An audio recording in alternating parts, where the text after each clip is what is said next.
please hit the share button now.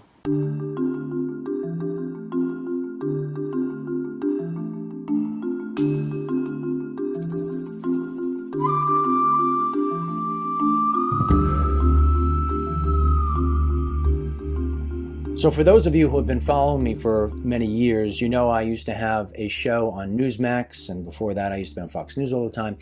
But it was during the Newsmax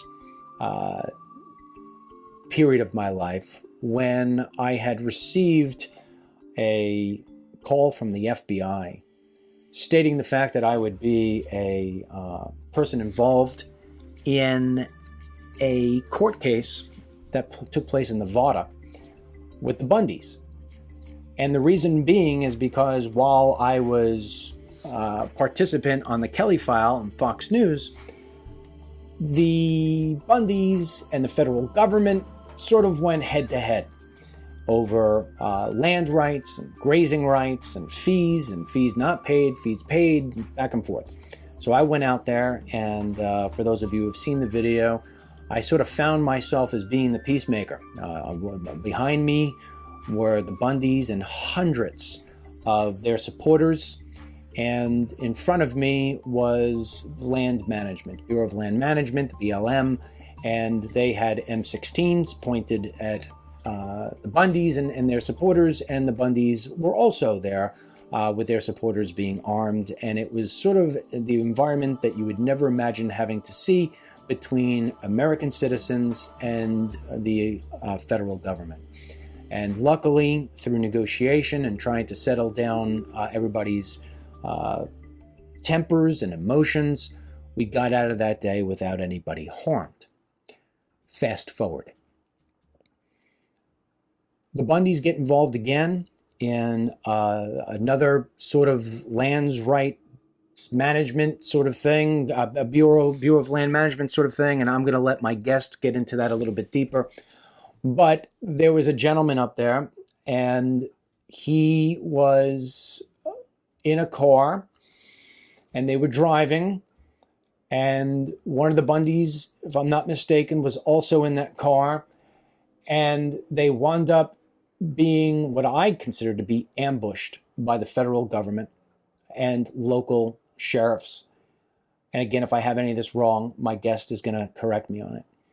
But you've probably seen the video of her father getting out of the truck after it was stopped with his hands up and subsequently just being annihilated with gunfire, ultimately killing him. His name was Lavoy Finicum. And I remember having his wife on my show, having multiple people who were in the car on my program, and always frustrated as hell that nothing was being done the way it should have been done about this man's murder and what took place. So yesterday, while I was out and about, I wound up getting a text message from his daughter, who has written a book and is trying to get it out there. And I immediately responded and said, let's do a podcast. So with that sort of out there, I welcome Thara.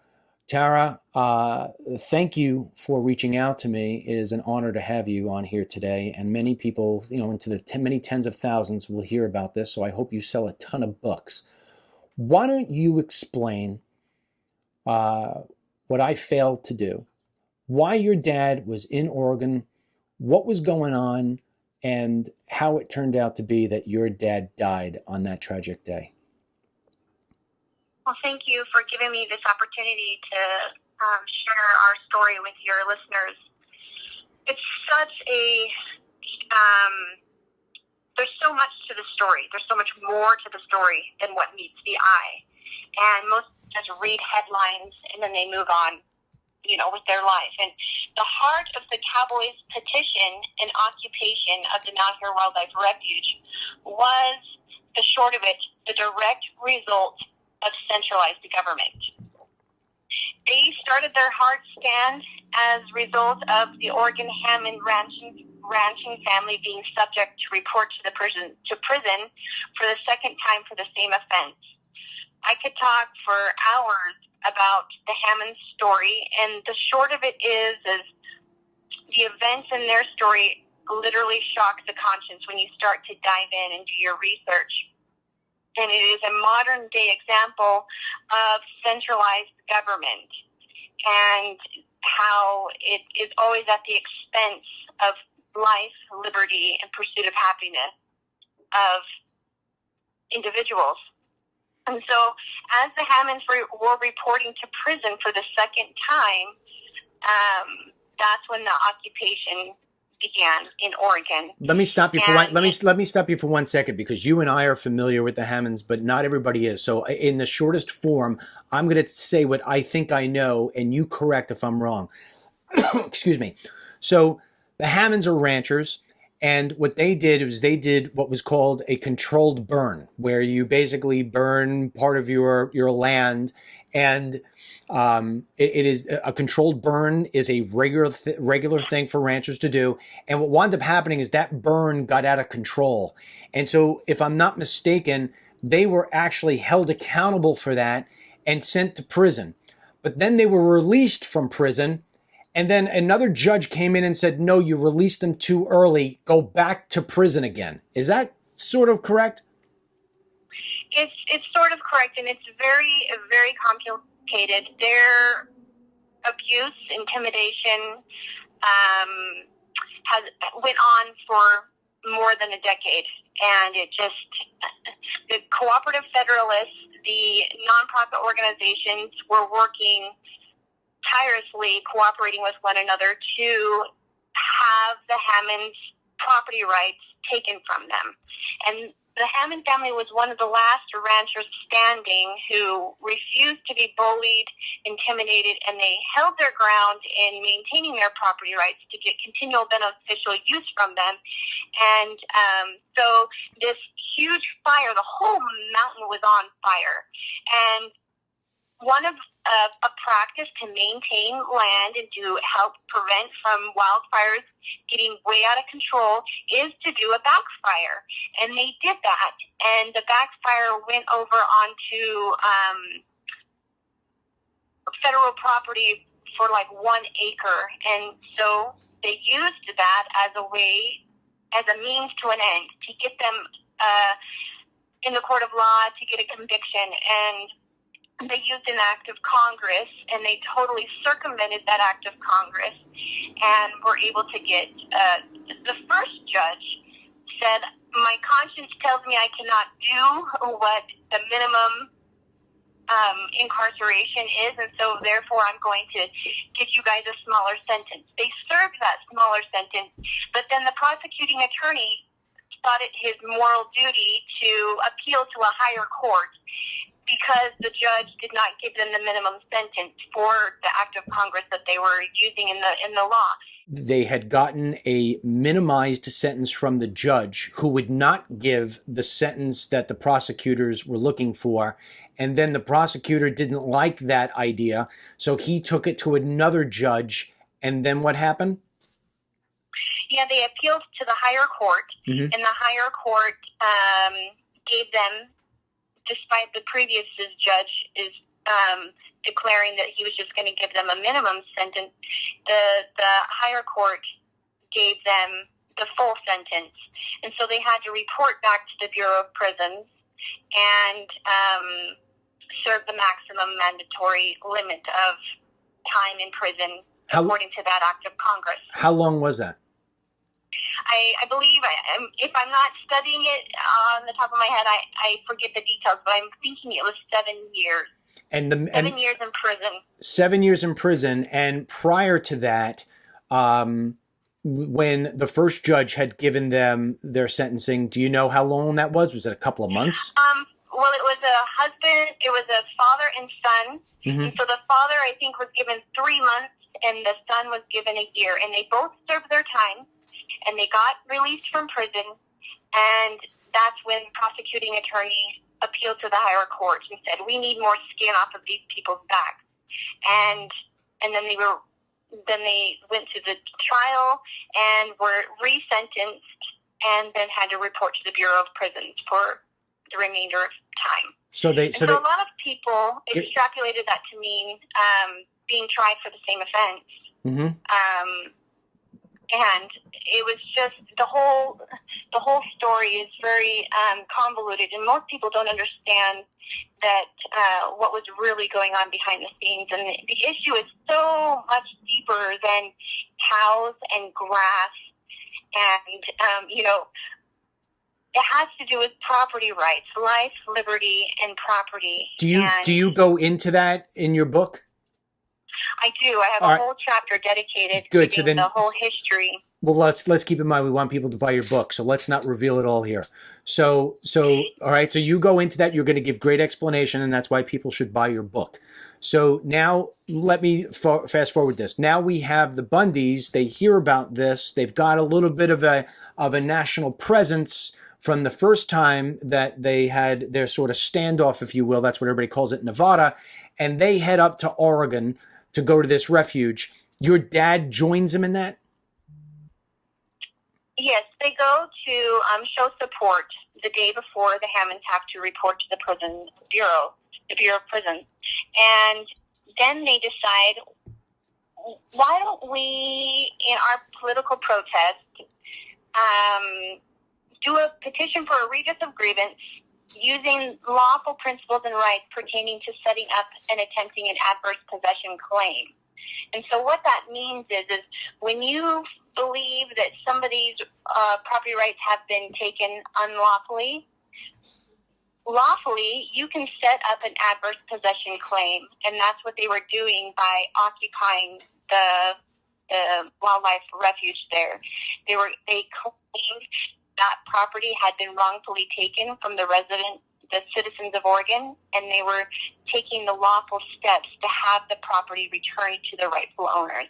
Mm-hmm. And so in efforts to do that, they got national headline news, and we're getting a lot of different Western states representatives gathering and starting discussions about centralized government and how these bureaucracies like the Bureau of Land Management, Fish and Wildlife Service, and nonprofit organizations need to be put back in the box that they need to be in instead of encroaching on individual life, liberty, and property.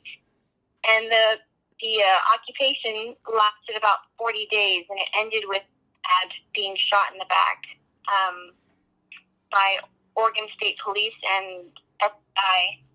Yeah. Now, before we get to that, because I want to get into that day, let me just roll back a little bit, and I just want to warn you: the last couple of words you said start to break up again. But so let me pull this back. Your dad was also a rancher, yes? Yes, he's an Arizona rancher. Right, and so I'm assuming your dad, along the course of time when he was sort of managing his ranch and working his ranch, had to deal with the BLM, the Bureau of Land Management? Yes, he had his range cons and the Bureau of Land Management claiming ownership of his property rights. Right. And now, one of the things that people don't know, and I know this just solely because I had no idea, they don't understand how big the Bureau of Land Management actually is. It is huge. And the BLM manages a great deal of property throughout the country, but most of it being out there in the West. Am I correct? That is correct. Mostly in the West. Okay. I mean, and so here we are, and I know you're saying it's so much more than just, grazing fees and things of that nature. But why do you suspect that the BLM cracks down so hard on ranchers, on property that isn't really being used for any other purposes, or is it? Well, there's a lot of speculation, there's theories and conspiracy theories, but it all boils down to, if you control the land and the resources of the land, then you control the people. Our land has great wealth within it, with the minerals, the grazing, the water, everything that we use to find comfort and enjoyment, shelter, clothing, cars, whatever you name it, it comes from the land. So if you control the land and the resources, you control the people. And that's the simplest way that I can explain why there is this never-ending battle of this land is my land, not yours. And the more any ruler who seeks to expand his control and power through the history of time, what has been the MO? It has been to expand their empire by gaining control of more land and resources. So when I'm just using my experience with the Bundys, and I'm wondering if your dad experienced this sort of thing too, because the Bureau of Land Management and the federal government wanted to take more property, they would sort of create the scenario, almost like a mafia style scenario, where they would charge fees for grazing. They would charge fees for management. And those fees started to become so great that the ranchers, and I'm talking specifically around the Bundys, where the Bundys lived in Nevada, that the ranchers who once used to make their living from ranching ultimately came away saying, I can't afford these fees anymore. It's becoming too great. And they just sold out, meaning they sold their property to either the state or the federal government, and they moved on. They did something else. In the Bundys story, they were the last rancher standing in their county, and they said, no, we want our property, we want our ranching, and we're not going to pay the fees to you, the federal government. You have no right to this property. If we pay the fees, we're going to pay our fees to the state of Nevada. And that became what really started to trigger off this whole standoff between them. And like you said, there's a lot of other things that you could just dig into for hours. But is that sort of scenario the same sort of thing your father faced in Arizona and other ranchers up by the Hammonds in Oregon? Is that the same sort of thing that they faced? It is very same. The same tactics of intimidation are used across the whole United States. But what people misunderstand is that the Bureau of Land Management relationship with the ranchers is a contractual relationship, meaning it is not mandatory. It is not required. It is a contractual relationship. And so what the Bureau of Land Management has campaigned to do, or Fish and Wildlife Service has campaigned to do for so many years, is to manipulate the situation into causing people to believe that this is a relationship that is mandatory to have, meaning you can't do your ranching unless I'm helping you management, which is false. And the Bundys, what they did is they canceled their contractual relationship with the Bureau of Land Management and said, thank you so much for helping me manage my ranch, but I can do it for myself, and I should do it for myself from this point forward. And the contractual relationship, inside those contracts, the Bureau of Land Management would say, you only run 10 cattle on your 1,000 acres. And so it was squashing them through this relationship of this contract relationship to where they could not operate their ranching operation in a way that would bring in revenue and allow them to survive. And even some ranchers in this relationship, because of the intimidation and the false the intimidation is so real when you have your range cons and they get their briefing from their uppers on how to treat their ranchers and how to communicate with them. I have one friend whose name is called Angus McIntosh. He's a full federal agent who works for the Fish and Wildlife Service, and his uppers told him, if your ranchers don't know their rights, keep your mouth shut, because if they don't know their rights, that's their own darn fault. And so they know what they're doing. They're cognitively manipulating the contractual relationship, if that makes sense. Sure. So now let's get back into Oregon. So now here it is. Your dad has been dealing with the BLM, having to deal with all their sort of muscle tactics. He sees the Bundys, he sees what's going on, and he's like, you know what, enough is enough. what they're doing to these Hammonds and sticking them back into jail for a second time because they didn't like the first sentencing. Enough is enough. So your dad goes up and he goes to lend his support.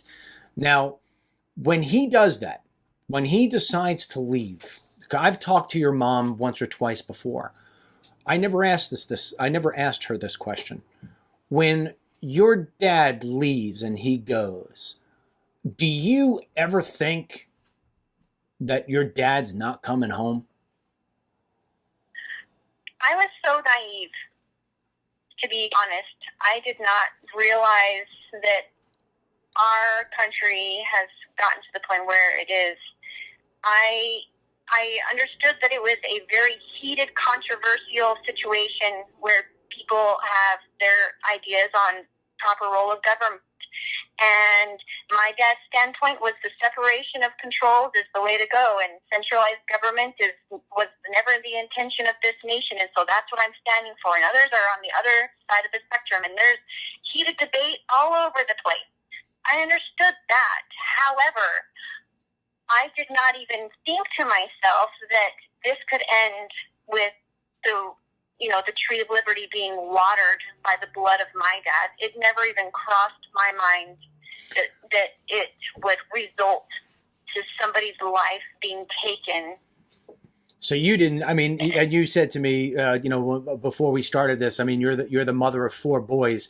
You certainly didn't think that your boy's granddaddy wasn't going to be coming home because he was going out to stand up for what he believed in. He was going to do it, as far as I was concerned, in a way that you're allowed to, in the sense that, he was going to protest. And that he wasn't looking to be violent. He wasn't looking to go into some kind of gun off, but that he was just going to voice, hey, I'm a rancher and I'm going to stand behind my fellow ranchers, and I'm going to try my damnedest to make it so this way, our voices are heard. You certainly didn't think that your boys were going to lose their grandfather. I know this just from talking to your mom. So I want to fast forward. And again, I don't want to reveal everything in your book because I want people to go buy it. You put a lot of energy, love, and time into it, and I think it would be a good read for people to get. And I will be picking up a book myself and supporting you and reading everything that you have to share. So your dad's up in Oregon. This thing is lasting a lot longer than people thought it would. The government's trying to get them out of this refuge at the same time as they saw what happened with the Bundys in Nevada. They took a black eye publicly for that. The government did. They're trying to go about it in a sort of smoothing way. You've got the media making the Bundys and your dad and everybody else seem like, just unreasonable radicals. And here we go on the day that your dad gets killed. Can you give us what you know about that day? Sure. There's still a lot of discovery to take place in our subpoena process. However, the FBI agent in charge that day was indicted by a grand jury for 5 counts of obstruction of justice. His trial has come, and my mom sat through all of the proceedings and got to witness everything, and we discovered a lot in that case. What we discovered is that there was a falsified threat assessment, which resulted in Oregon State Police firing their weapons, which escalated the situation, causing my dad to choose to drive forward in an effort to get to the sheriff in the neighboring county. Now, when the Oregon State Police fired their weapon, at that point, they were cooperating in the vehicle. The video that everybody sees that the FBI released is after Oregon State Police had fired their weapon. And so, Oregon State... Thara, you're breaking up on me again. Thara? Oh, I'm sorry. I'm just sitting... Can you hear me now? Yeah, so let me just tell you, actually, I want to stop you for 1 second. We'll get back to what you're saying, but I want to even rewind it a little bit more. So if I recall correctly, we're like in this 40th day or before that or whatever, somewhere around that time. It's been going on for a while. And your dad and a couple other people who had been there at the refuge decide that they're going to go and they're going to have like a town hall sort of meeting. And they were on their way to that meeting, if I'm not mistaken, when they were sort of trailed and stopped or ambushed. You had helicopters overhead. You had the sheriff's department. You had the FBI there. They're sort of, were they followed, or did they just, it was like a surprise jump on? What happened there? Well, in the court of law, when the occupation defendants were tried, in that case, we discovered that there was 15 plus government paid informants at the Refuge doing their dirty business to incriminate these occupiers or petitioners. One of those paid informants was by the name of Mark McConnell. He was working hand in hand with Oregon State Police and the FBI to bring about this ambush. And so it was orchestrated, it was premeditated, and the government paid informant Mark McConnell helped in this orchestration. And in this orchestration by Oregon State Police and the FBI, they employed what is called a dead man's roadblock. And for these agents to have employed this dead man roadblock on a bend of road where my father bled out in the snow needs justification in the court of law. Our late Justice Scalia, he penned, in his tenor, he penned strict policy be in play when using a roadman deadlock such as this. And so I don't know if that answers your question. Well, they were, so, I mean, I'm trying to give the visualization for everybody. So, I mean, your dad is driving what I think was like almost like a Ford Bronco pickup. Mm-hmm. Okay. Yes. So he's driving. He's got Ryan Bundy, if I'm not mistaken, in the front seat with him. It was Ryan Bundy in the back seat, and Ryan Payne was in the front seat with him. Right, and then there were two ladies. One of them I've spoke to before. Another one was more. She was almost a teenager. No. Yes, she was just 18, and then there was an older lady, Shauna Cox. Shauna Cox. That's who I spoke to. Shauna Cox. So, to give the visualization here, they're driving. It's snowy. It's everything is like filled with snow, and they're driving and they're being trailed. And your dad and Bundy, if I'm not mistaken, are trying to talk to them back and forth. In fact, I think actually even they sort of came to a standstill at some point. And then that's what you're saying, that there was a shot that fired off, and then your dad tried to sped away? The state police fired the first shot and escalated the situation. I'm losing you again, Thara. I'm losing you again. Before the Oregon State Police fired the first shot, they were stopped and cooperating with the agents. Right. But then they fired their weapon, which communicated to the people in the vehicle that their intention was to fire their weapon. Why was there a weapon fired? That's a good question. That's what we're trying to have discovered with our subpoena process. We saw that there was a falsified threat assessment. Thara, every other word I'm now losing from you. So I'm assuming you're sitting in the same spot? Yes, I'm sitting right here. All right. This is, we have not figured out cellular technology to the point that we should. But all right. So the last thing I heard you say is that it's a good question why it is that a shot was fired. You're still trying to get that through discovery. But there is a shot fired. Your dad takes off out of fear for his own and his passenger's safety. And then he gets into that roadblock, that dead man's roadblock that you talk about. And when they do that, if I recall correctly, your dad sort of jumps out of the car with his hands up, yes? That is correct. And I remember at the time, and I might be remembering it wrong, but there was speculation that your dad was reaching for his gun. I don't ever recall looking at that video and thinking your dad was reaching for a gun. And then that's when they just literally opened fire on him. Yes, they were shooting what I believe to be rubber bullets at him. Okay. And he was reaching to the pain that was being caused by the fires that were being shot. at which point they caught that on video and could extrapolate lead people to believe he was reaching for a gun would justify their choice of lethal force. And they shot him in the back 3 times.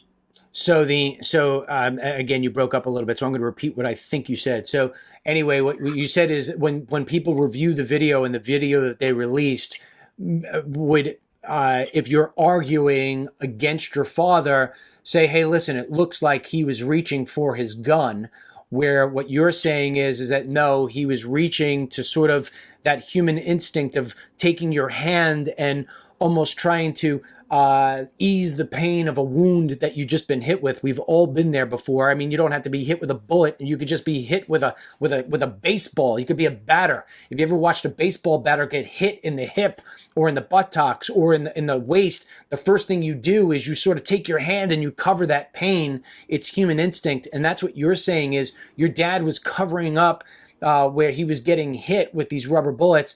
And then when he put his hand that way, what you're saying is that he was then shot 3 times in the back. And was he shot 3 times by the FBI agent? No, Oregon State Police. Oregon State Police shot him 3 times. Now, yes. Now, again, I don't want to get too much into your book because I want your book to be able to tell the story versus an entire podcast. But your dad is there. He's now in the snow. What happens next? Well, they continue to fire upon the vehicle and terrorize the people that are in the truck for a good 5-10 minutes. And then they order them out of the vehicle and have them sit on the road for hours. And speaking with Shauna Cox, she said the agents were acting as if they were really stressed out. And so they sat there for a good 5-9 hours. And her observation of the agents was as they were trying to figure out their story so that they could report it in their documentation on what was going to, what the documents were going to say. Wait a second. So wait. You're telling me that the passengers, if I remember them correctly, Ryan Payne, Ryan Bundy, Shauna Cox, and the young lady who is 18 years old, they are sitting in the snow for, I think you just said 8 hours. Yeah, I can't remember exactly, between 5 and 9 hours. Not in the snow, but on the asphalt, on the, in the road. Okay. And I would assume that means your dad is lying dead in the snow. That is correct. He was face down in the snow, no medical assistance offered, and no ambulance called for the entire, duration of time. And in the FBI agent that was indicted during his trial, we, on the court of law, in the stand in the court of law, we were given the testimony that there was a well-worn path between my dad's body and the truck. And when the, I don't know what the term of the individual is, the person who shows up and does the, tapes off the area and takes all the evidence, that individual showed up to the scene, 10, 15 hours later. And one of her first observations was that there was a well-worn path between my dad's body and the truck. What does that mean? That means a lot of things. The idea that he had a gun and he was reaching for a gun. That a gun could have been planted. And so these are all things that we're going to explore in our wrongful death case through our subpoena process. We look forward to all that discovery. So I'm bothered and amazed at the same time that you're telling me that your dad has been shot 3 times in the back. He's laying face down in the snow, which leads me to believe that somebody along the lines of law enforcement, be it somebody from the Oregon State Police or the FBI or somebody, had gone over and I guess taken a pulse and, equated this man's dead. And they left him there. And you're telling me that there was no ambulance called at all for how many hours? between 5 and 9 hours.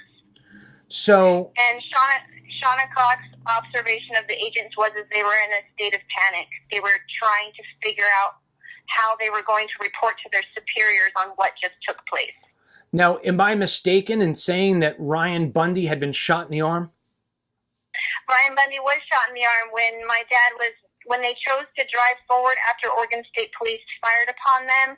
They were driving, and then there was, the blockade, and an FBI agent shot towards the truck. We believe it was to take out my dad, but it ended up getting into Ryan Bundy's shoulder. So did Ryan Bundy sit in the snow? I'll tell you what, you say between 5 and 9 hours. I'm going to go with the lower number for argument of just making it worst case scenario. And the worst case scenario is still a bad case. So for 5 hours, Ryan Bundy sat on the asphalt in a snowy Oregon road with a bullet in his shoulder, and he's got no medical attention coming to him? My understanding, and there's another story, because Ryan Bundy. I'm losing you. Hold on, I'm losing you. So go back from, you said from my understanding. Go ahead. Yes, I'm sorry. I keep moving to try to find a good place.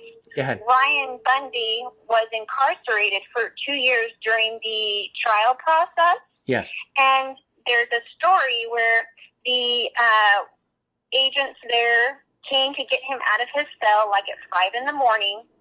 And he's like, "Where are you taking me?" And they wouldn't disclose it to him. And he's a man who holds his ground, and he says, I have a right to know where you're taking me, and I'm not going to go anywhere unless you tell me where you're taking me at this hour in the morning. Come to find out, after they pushed him down the stairs and kicked him and caused, violence, they were going to take him to an emergency surgery to have the bullets removed from his shoulder to steal that evidence. And so that little detail about his bullet in his arm is important for the people to hear, that Ryan Bundy still has that bullet in his arm, and he intends on keeping it there until it can be used as, evidence. So let's fast forward this again to you going through trials, your family. I mean, this is many years later, and this was all unfolding on around the time right before the 2016 election. So your family has been going through this now for almost 3 years. And do you feel like you're making any headway? Oh, it's slow as molasses. That's how it feels to me. It was vindicating when President Trump, took the presidency, and he actually, it's a very good detail that we need to bring up, he pardoned the Hammond family. And so that speaks in and of itself that the people who went to petition for the Hammond family was now pardoned by our president. And as far as our wrongful death case goes, we officially filed it last year in January. And unfortunately, as a result of the government shutdown, due to the controversy with the border wall being built, our case was delayed. And the defendants that we're prosecuting also petitioned to have a 6-month delay because one of their team members has cancer. And so we've just been dealing with one delay after another. And so our case is delayed until September of this year is when it'll pick back up. And so it's just a very slow process that's very frustrating. Oh, sure. Plus the other thing they're trying to do, from my experience, and I could be wrong, I'm not a lawyer, I'm not a judge, I'm not a bureaucrat, but one of the things that they try to do is they try to wear you down. They try to make it so this way, you've got more lawyer fees, and you keep on waiting and you keep on waiting. And ultimately they're hoping that just time, makes it so this way you and your mother throw your hands up in the air and just say, you know what, I'm moving on with my life. Screw it. I mean, it's a tactic and it's a strategy. And Absolutely. Yeah. Absolutely. Yeah. But it sounds like your family is resolute.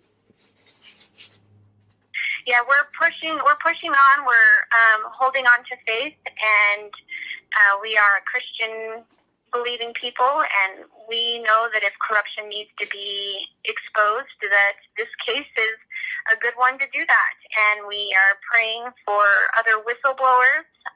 Those who followed the Nevada Bundy trials got to see a very courageous whistleblower come out and expose misconduct and corruption, and we know that there are more individuals out there who can do that. And so we're praying for people to have courage to come forward and expose things like that, and we look forward to holding people accountable, and securing due process really is a big focus of ours, because Dad was denied his right to due process, because while he was bleeding out in the snow, 9 months later, all of the people who were prosecuted were acquitted of all charges by a jury of their peers. So if he was given the right to have a trial, he too would have been acquitted and would have been a free living man, and nobody should be denied that right. He was presumed guilty until proven innocent. The falsified threat assessment caused the agents to escalate the situation. There needs to be reform and training so that that doesn't happen again. We're working on reform with label lynching, and just freely labeling people is a form of, it's weaponized language that can get people incarcerated indefinitely, and that's just not okay. So there's a lot of things that we're working on. Well, listen, first of all, I thank you for taking the time with me. I thank you for your courage, and I'm sad and wish you didn't have to tell this story. And so to that extent, hold on one second. So I'm saddened that you have to even tell this story. With your new book, one more time, hold on. I got this guy. Okay, sorry. With your new book, first of all, what is the name of the book? The book is titled Liberty Rising, One Cowboy's Ascent, The Murder of Lavoy Finicum as Told by His Daughter. And where can people get a copy? There is paperback and ebook found on Amazon. Okay. And then if you want the option of having a hardback limited edition, you can get that from our family website. And, so, and that website is? The website is all spelled out, onecowboystandforfreedom.com. So one being O-N-E. That is correct. All right. So one more time, I want you to flow it through and give me the name of the book and the name of the website. So the name of the book, it's a long loaded name, but it's a long loaded issue. It's Liberty Rising, One Cowboy's Ascent, The Murder of Lavoy Finicum as Told by His Daughter. That can be found on Amazon ebook or paperback, and a hardback limited edition can be found on our family website. It's all spelled out, onecowboystandforfreedom.com. One cowboy stands. Yeah. Okay. So one cowboy stands for freedom. Yes, stand for freedom. Okay. So one cowboy stands for freedom.com. One long sentence in terms of .com. And so people could get the book there. They could also find it on Amazon. And I'm sure if they just searched your dad's name on Amazon, the book would probably find its way to the search results, which is Leroy Finicum. So, and how do you spell your dad's name? So this way, if people want to search it that way? So if you want to search his name, it's LavoyFinicum.